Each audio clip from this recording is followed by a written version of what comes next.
Часто чи не часто, взагалі, наскільки часто не шкідливо чи шкідливо мити голову? Чи є таке правило? Я вам скажу зразу, немає такого правила, мити голову треба за потребою.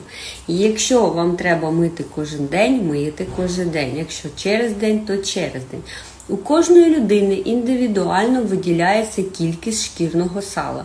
Також когось суха, когось жирна шкіра, тонке, товсте, пористе волосся, густе, чи його мало, чи середня кількість. Оце все загально і впливає на стільки часто ми миємо голову. Не працює правило. Якщо часто миєш голову, то голова брудниться. Так це не працює. Тому будьте гарними і мийте вчасно голову. Прокоментуйте відео, чи згодні ви з цим, чи ні.